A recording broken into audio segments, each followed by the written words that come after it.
Hola, hola. Mientras nos reconectamos, vamos a abrir la clase entonces del Red College. Espero que se esté visualizando. Ahí me comparto yo también, para que me puedan ver. Ahí. Ya, minimizar acá. Hola, hola, hola, hola, hola, hola. Buenas tardes, dice Yarla. Buenas tardes para ti también. Veamos entonces qué curso es tercero medio. Acá está. Acá está. Los puntos. Visualizamos acá y terminamos de leer lo que estábamos leyendo.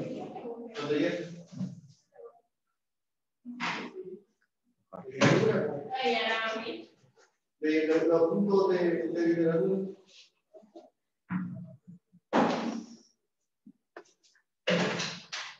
Ay. Aquí está. Esto es lo que estamos leyendo nosotros. Buenas tardes, Delany. Ya recuerden que estamos terminando de leer el cuento de Pájaro de la Boca. Veamos el 9, ¿no es cierto? Ustedes se van a ayudar en la química.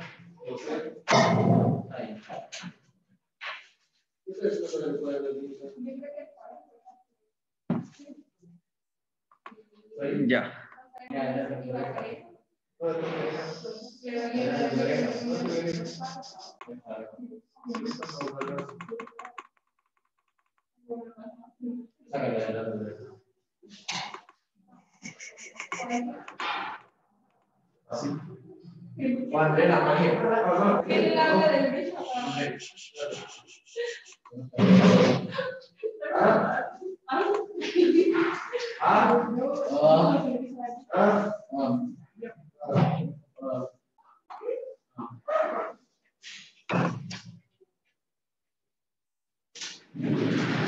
Ya. Vamos a empezar a leer desde acá.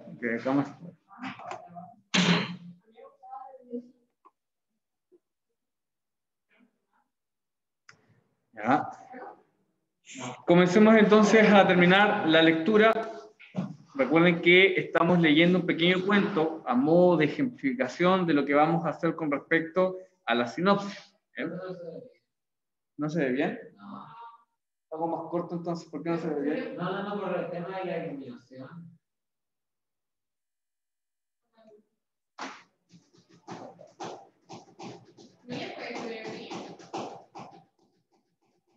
A esto no creo. Ahí se ve más nítido, ¿no? Bueno. Veamos. Sí, igual se ve. Hay que fijarse tanto. Llevé a Sara a casa, dice. No dijo nada en el viaje y cuando llegamos bajó sola sus cosas. Su jaula, su valija, que habían guardado en el baúl. Y 4 cajas de zapatos, dice. Como la de que Silvia había traído al garaje. No pude ayudarla con nada. Abrí la puerta y allí esperé a que ella fuera y viniera con todo. Después de indicarle que podía usar el cuarto de arriba. ¿Arriba? Sí, es que me perdí la hoja de acá. Abrí la puerta y esperé que ella fuera y viniera con todo. Después de indicarle que podía usar el cuarto de arriba y darle unos minutos para que se instalara, la hice bajar y sentarse frente a mí en la mesa del comedor. Preparé 2 cafés y Sara hizo de un lado su taza y dijo que no tomaba infusiones. ¿Verdad? Esto ya lo leímos acá. Pasaron 3 días. Sara estaba casi todo el tiempo en el living, erguida en el sillón con las rodillas juntas y las manos sobre las rodillas. Yo salía temprano al trabajo y me aguardaba las horas consultando en internet infinitas combinaciones de las palabras pájaro, crudo, cruda, ausan, sabiendo que ella seguía sentada allí mirando hacia el jardín durante horas. Cuando entraba a la casa alrededor de las 7 y la veía tal cual la había imaginado durante todo el día, se me erizaban los pelos de la nuca. Me daban ganas de salir y dejarla encerrada dentro con llave, herméticamente cerrada, como esos insectos que cazaba de chico y guardaba en frascos de vidrio hasta que el aire se acababa. Podría hacerlo. De chico una vez vi en el circo una mujer barbuda que se llevaba los ratones a la boca. Lo retenía un rato, con la cola moviéndose entre los labios cerrados, mientras caminaba frente al público sonriendo y dirigía los ojos hacia arriba, como si esto le diera gran placer.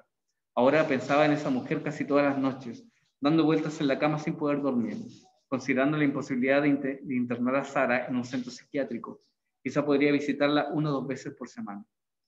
Podríamos turnarnos con Silvia. En esos casos, los médicos sugieren cierto aislamiento del paciente, alejarlo de la familia unos meses. Quizás era una buena opción para todos, pero no estaba seguro de que Sara pudiera sobrevivir en un lugar así. ¿O sí? En cualquier caso, su madre no lo permitía. ¿O sí? No podría decirme. Al cuarto día Silvia vino a vernos. Trajo 5 cajas de zapatos. Esto no me parece. Que dejó junto a la puerta de la entrada. Del lado de adentro. Ninguno de los dos dijo nada al respecto. Preguntó por Sara y le señalé el cuarto de arriba. Después bajó sola, le ofrecí café. Lo tomamos en el living en silencio. Estaba pálida y a veces las manos le temblaban y hacía tintinear la taza sobre el plato. Cada uno sabía lo que pensaba el otro. Yo podía decir, esto es culpa tuya, esto es lo que lograste. Y ella podía decir algo absurdo como, esto pasa porque nunca le presté atención. Pero la verdad es que ya estábamos muy cansados. Yo me encargo de eso, dijo Silvia antes de salir, señalando las cajas de zapatos. No dije nada, aunque se lo agradecí profundamente. En el supermercado la gente cargaba sus changos de cereales, dulces, verduras, carnes y lácteos. Yo me limitaba a mis enlatados y hacía la cola en silencio. Iba 2 o 3 veces por semana. A veces sin nada que comprar pasaba de todas formas antes de regresar a casa. Tomaba un chango y recorría las góndolas pensando en qué es lo que podía estar olvidándome. A la noche mirábamos juntos la televisión. Sara erguida, sentada en la esquina del sillón, yo en la otra punta, espiándola cada tanto para ver si seguía la programación o ya estaba de nuevo con los ojos clavados en el jardín. Yo preparaba comida para los dos y la llevaba al living en 2 bandejas. Dejaba la de Sara frente a ella y allí quedaba. Ella esperaba que yo empezara a comer y entonces decía, permiso, papá. Se levantaba, subía a su cuarto y cerraba la puerta con delicadeza. La primera vez bajé el volumen del televisor y esperé en silencio.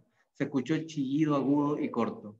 Unos segundos después, las canillas del baño y el agua corriendo.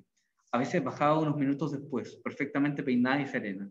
Otras veces se duchaba y bajaba directamente en pijama. Sara no quería salir. Estudiando su comportamiento, pensé que quizás sufría algún principio de agorafobia. A veces sacaba una silla al jardín e intentaba convencerla de salir un rato, pero era inútil. Conservaba, sin embargo, una piel radiante de energía y se la veía cada vez más hermosa, como si pasara el día haciendo los ejercicios bajo el sol. Cada tanto, haciendo mis cosas, encontraba una pluma. En el piso junto a la puerta del comedor, detrás de la lata del café, entre los cubiertos, todavía húmeda en la pileta del baño. La recogía, cuidando de que ella no me viera haciéndolo, y las tiraba por el inodoro. A veces me quedaba mirando cómo se iban con el agua. A veces el inodoro volvía a llenarse de agua, se aquietaba de nuevo, y yo todavía seguía allí mirando, pensando en si sería necesario regresar al supermercado, en si se justificaba llenar los changos de tanta basura, pensando en Sara, en qué es lo que habría en el jardín, qué es lo que veía en el jardín. Una tarde Silvia llamó para avisar que estaba en cama, con una fiebre feroz. Dijo que no podía visitarnos. Me preguntó si me arreglaría sin ella y entendí que no podía visitarnos significa que no podía traer más cajas. Le preguntó si tenía fiebre, si le había visto un médico, y cuando la tuve lo suficientemente ocupada en sus respuestas, dije que tenía que cortar y corté. El teléfono volvió a sonar, pero no atendí. Miramos televisión. Traje mi comida y Sara no se levantó para ir a su cuarto. Se concentró en el jardín hasta que terminé de comer. Y solo entonces regresó al programa de televisión. Al día siguiente, antes de regresar a casa, pasé por el supermercado. Puse algunas cosas en mi chango, lo de siempre. Pasé entre las góndolas como si hiciera un reconocimiento del súper por primera vez. Me detuve en la sección de mascotas, donde había comida para perros, gatos, conejos, pájaros y peces. Levanté algunos alimentos para ver de qué se trataban. Leí con qué estaban hechos, las calorías que aportaban y las medidas que recomendaban para cada raza, peso y edad. Después fui a la sección de jardinería, donde solo había plantas con o sin flor, macetas y tierra. Así que volví a la sección de mascotas y me quedé allí pensando en qué iba a hacer después. La gente llenaba sus chancos y se movía esquivándome. Anunciaron en los altoparlantes la promoción de lácteos por el Día de la Madre y pasaron un tema melódico sobre un tipo que estaba lleno de mujeres, pero extrañaba a su primer amor, hasta que finalmente empujé el chango y regresé a la sección de enlatados. Esa noche Sara tardó en dormirse. Mi cuarto estaba bajo el suyo y la escuché en el techo caminar nerviosa, acostarse y levantarse varias veces. Me pregunté en qué condiciones estaría el cuarto. No había subido desde que ella había llegado. Quizás el sitio era un verdadero desastre, un corral lleno de mugre y plumas. La tercera noche después del llamado de Silvia, antes de volver a casa, me detuve a ver las jaulas de pájaros que colgaban en los toldos de una veterinaria. Ninguno se parecía al gorrión que había visto en la casa de Silvia. Eran de colores y en general un poco más grandes. Estuve allí un rato, hasta que un vendedor se acercó a preguntarme si estaba interesado en algún pájaro. Dije que no, que de ninguna manera, que solo estaba mirando. Se quedó cerca, moviendo las cajas, mirando hacia la calle. Después se entendió que realmente no compraría nada y regresó al mostrador. En la casa, Sara esperaba en el sillón, erguida en su ejercicio de yoga. Nos saludamos. Hola, Sara. Hola, papá. Estaba perdiendo sus cachetes rosados y ya no se veía tan bien como en los días anteriores. Preparé mi comida, me senté en el sillón y encendí el televisor. Después de un rato, Sara dijo, papi. Tragué lo que estaba masticando y bajé el volumen, dudando de que realmente me hubiera hablado, pero allí estaba con las rodillas juntas y las manos sobre las rodillas mirándome. ¿Qué? Dije, ¿me querés? Hice un gesto con la mano, acompañando de un asentamiento. Todo en su conjunto significaba que sí, que por supuesto era mi hija, ¿no? Y aún así, por las dudas, pensando sobre todo en lo de mi ex mujer, hubiera considerado lo correcto. Dije, sí, mi amor, claro. Y entonces Sara sonrió una vez más y miró el jardín durante el resto del programa. Volvimos a dormir mal, ella paseando de un lado al otro de la habitación, yo dando vueltas en mi cama hasta que quedé dormido. A la mañana siguiente llamé a Silvia, era sábado, pero no atendía el teléfono. Llamé más tarde y cerca del mediodía también. Dejé un mensaje. Sara estuvo toda la mañana sentada en el sillón mirando hacia el jardín. Tenía el pelo un poco desarreglado y ya no se sentaba tan erguida, parecía muy cansada. Le pregunté si estaba bien y dijo, sí, papá. ¿Por qué no salís un poco al jardín? No, papá. Pensando en la conversación de la noche anterior, se me ocurrió que podía preguntarle si me quería, aunque enseguida me pareció una estupidez. Volví a llamar a Silvia, dejé otro mensaje en voz baja, cuidando de que Sara no me escuchara. Dije en el contestador, es urgente, por favor. Esperamos sentados cada uno en el sillón con el televisor encendido. Unas horas más tarde Sara dijo, permiso, papá. Se encerró en su cuarto, apagué el televisor para escuchar mejor. Sara no hizo ningún ruido. Decidí que llamaría a Silvia una vez más. Levanté el tubo y cuando escuché el tono corté. Fui con el auto hacia la veterinaria, busqué al vendedor y le dije que necesitaba un pájaro chico, el más chico que tuviera. El vendedor abrió un catálogo de fotografías y dijo que los precios y la alimentación variaban según la especie a otra. ¿Le gustan los exóticos o prefiere algo más hogareño? Golpeé la mesada con la palma de la mano. Algunas cosas saltaron sobre el mostrador y el vendedor se quedó en silencio mirándome. Señalé un pájaro chico, oscuro, que se movía nervioso de un lado al otro de la jaula. Me cobraron 120 pesos y me lo entregaron en una caja cuadrada de cartón verde, con pequeños orificios calados alrededor con una bolsa gratis de alpiste que no acepté y un folleto de criadero con la foto del pájaro en la frente. Cuando volví, Sara seguía encerrada. Por primera vez desde que ella estaba en casa, subí y entré al cuarto. Estaba sentada en la cama frente a la ventana. Me miró. Ninguno de los dos dijo nada. Se le veía tan pálida que parecía enferma.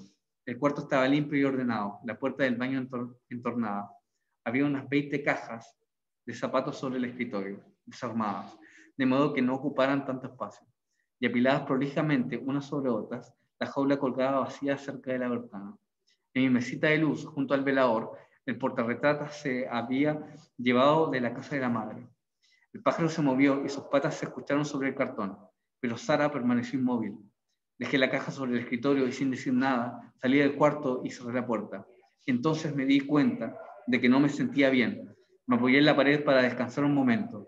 Miré el folleto del criadero que todavía llevaba en la mano. En el reverso había información acerca del cuidado del pájaro y sus ciclos de procreación. Resaltaba la necesidad de la especie de estar en pareja, de los periodos cálidos y de las cosas que podrían hacerse para que los años del cautiverio fueran lo más amenos posible. Escuché un chirrido breve y después la canilla de la pileta del baño. Cuando el agua empezó a correr, me sentí un poco mejor y supe que, de alguna forma, me las ingeniaría para bajar las escaleras. Ese es el cuento. Ese es el final, ¿no? No, pero nada que. Sí, ese es el final. Sí. Claro. Lo que pasa, chiquillos, es que ustedes tienen que habituarse a la literatura. Eso es como una referencia al inicio, ¿no? Sí.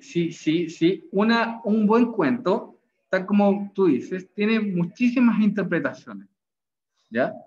Porque el lenguaje oral, el lenguaje de la lectura de un cuento, cumple esa función, ¿ya? No es lo mismo, por ejemplo, ya Josiana debe estar aburrida, ya una niña que come pájaros, y punto, se acabó. No es eso el texto. El texto es adentrarse en el mundo cotidiano que te ofrece para ver la interpretación que tú puedes hacer. ¿Mm? ¿Qué ves en el cuento, Pascal? ¿Qué viste en el cuento? ¿Por qué es raro? A ver. ¿Ya?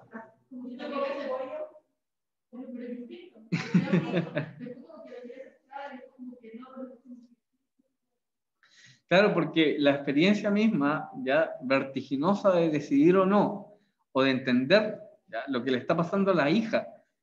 Fíjate que acá, claro, acá es un cuento fantástico de una niña que come pájaros, pero si uno lo ve en profundidad, y esto sería como tema para la sinopsis, ¿ya? Sería cómo aceptar a los hijos. ¿No? En una parte decía, por ejemplo, que le echaba la culpa a la esposa, ¿se dieron cuenta? ¿Ya? Y ese diálogo, a pesar de estar en una ficción, a pesar de estar en un cuento fantástico, como le decía yo, es muy cotidiano. Muy cotidiano. ¿Mm? No, lo cotidiano es que los padres no conozcan a sus hijos. Eso es muy cotidiano. Es muy cotidiano también, por ejemplo, que los padres culpen al otro padre sobre el comportamiento del hijo en vez de preguntarle al hijo. Por ejemplo. Es muy decidor cuando le dice, ¿me querés? ¿Me querés? ¿Qué hay detrás de ese querés? ¿Me querés? ¿Falta autoestima? Es una condicional. O falta de atención. Falta de atención. Es mírame. Claro, es mírame. Es aprende de mí. Aprende de mí. ¿Me querés? Acéptame. Claro. Y ahí cuando se dieron cuenta, por ejemplo, había otro paralelo. Había un paralelo entre se sentía bien y se sentía mal. Mientras no tenía la nutrición del conocimiento de sus padres, más allá del pájaro, fíjense, la niña se sentía bien. Pero cuando no, la niña se empezó a sentir mal y hubo un cambio físico. ¿Mm? Lo que tienen los cuentos ahí, ¿ya? Un cuento siempre es, a pesar de ese final como medio abrupto o abierto, ¿ya? Un cuento siempre es un mundo cerrado. ¿Mm? Es un mundo cerrado. Un mundo que yo estoy mirando desde afuera hacia adentro. Y como un mundo cerrado funciona con sus propias lógicas. Nosotros, y esto ya es como más de formación, como ustedes son humanistas y todo, ¿cachai? Nosotros cuando vemos el texto, si lo vemos de afuera, ya vemos un mundo cerrado. Si un novelista ficcional viera nuestra vida desde afuera, nosotros podríamos, por ejemplo, determinar qué es lo que nos sucede o interpretar las cosas de mejor forma. Pero nosotros también estamos actuando como personajes de un libro que ni siquiera sabemos si está escrito o no. Claro. En cambio, por ejemplo, en un mundo cerrado en cuanto a su construcción, pero abierto en la interpretación. Vemos entonces el tema de la aceptación de los padres. Yo le comentaba ayer también que el texto también parece, es como una referencia a la bulimia. Si ustedes se fijan. Esto de estar comiendo cosas indebidas, por ejemplo, ¿ya? O ingiriendo cosas que quizás, o hábitos que sean como dañinos a sí mismos. Pero no sé si se haya sido tan dañino no comer pájaros para la niña. ¿Qué creen ustedes? No tanto. Claro, era extraño. Claro, porque... Era moralmente incorrecto, pero biológicamente era... Claro, muy bien. Ahí hay otra interpretación. Ya, tenemos muchas cosas que ver en un cuento. Si se fijan, fue súper corto, pero podemos interpretarlo de muchas formas. Y el cuento funciona así. Por eso es importante saber cómo interpretarlo. Ahora, bien, nosotros tenemos que tener cierta metodología para poder hacer esta sinopsis y poder también determinar los elementos. ¿Ya? Veamos qué tenía acá en el apunte. Voy a visitar el apunte que me pasó ayer. Bueno, le saqué la fotografía a el cuaderno de Antonia. Y vamos a ver los puntos. Por ejemplo, acá dice, Silvia llega a casa, Silvia es la esposa. 2, la esposa contará algo sobre Sara. Habrán problemas con Sara, dice el número 3. 4, dice, hay un cambio físico en Sara. 5, el protagonista ve una jaula vacía en el techo. 6, Sara cogió el pájaro frente a sus padres. La madre comió el pájaro. 7, la madre está desconcertada frente al estupor del padre. 8, el padre estaba inquieto tratando de justificar que su hija comía pájaros. 9, llegan a la casa del padre. Teníamos que poner un 10 ahí que lo voy a reescribir de nuevo. ¿Ya? Se lo voy a mandar aquí va a estar en el clase, o sea, en el Recoltes, ¿ya? Claro. Después podríamos poner entonces un 10, me parece que íbamos en el 10, ¿cierto? Sí. En el 10, el padre se conflictúa, ¿no? El padre se conflictúa, pero ¿sigue con ese conflicto o empieza a aceptar? Ya, muy bien. Se conflictúa y empieza a aceptar. Ya, gracias. Ya. Ya. Empieza a aceptar. ¿Qué más? ¿Qué observa el padre de la niña en el 11? ¿Qué observa? Pero es que lo quiso estar con el final, ya. Sí, okay. O sea, es un proceso, ¿ya? Pero, por ejemplo, empieza a observar que ella se malnutre al no comer pájaros. ¿Sí? Ya no quiere comer otros. Claro. Observa que solo se alimenta de pájaros. Entonces podríamos poner ese punto. Observa que solo se alimenta de pájaros. Observa que solo se alimenta de pájaros.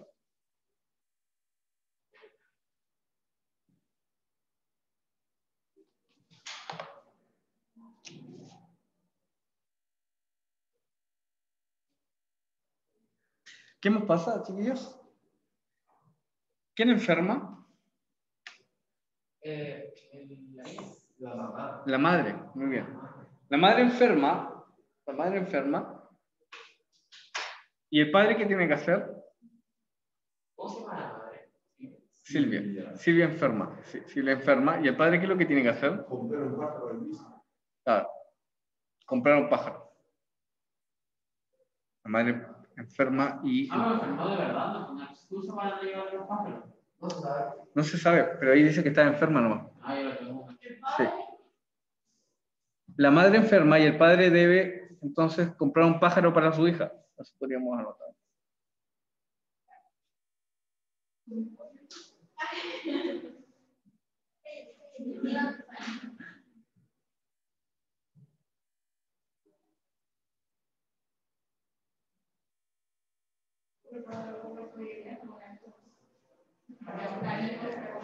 Pero finalmente podríamos poner el último, alimentar a su hijo.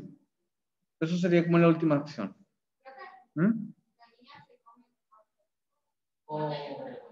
Aún se lo come vivo, acuérdate. ¿Ah? Lo que pasa es que ahí está la gracia de la ficción, Pascal, porque no es un vicio propiamente tal. No, porque ahí, por ejemplo, nosotros está abierta la interpretación. No tenemos que ver el pájaro literal en el cuento. El pájaro podía haber sido otra cosa. ¿Ves? Pero lo importante ahí, si uno quiere sacar como una especie de moraleja, ¿ves? Es entender... No. Tendría que ser como escuchar a los hijos, porque los hijos también tienen ciertos hábitos que quizás pueden ser como chocantes para los padres, pero también va en el propio desarrollo. ¿Dónde se ve eso? Sutilmente, muy sutilmente. ¿Se acuerdan en la última parte cuando él empieza a ver el folleto? y habla sobre los ciclos de procreación, sobre los ciclos de nutrición del pájaro. Ahí, lo que hace la autora, estamos aprendiendo a leer así como súper crítico, así párrafo por párrafo. Pero lo que hace la autora es hacer una analogía sobre el pájaro negro pequeño y la hija.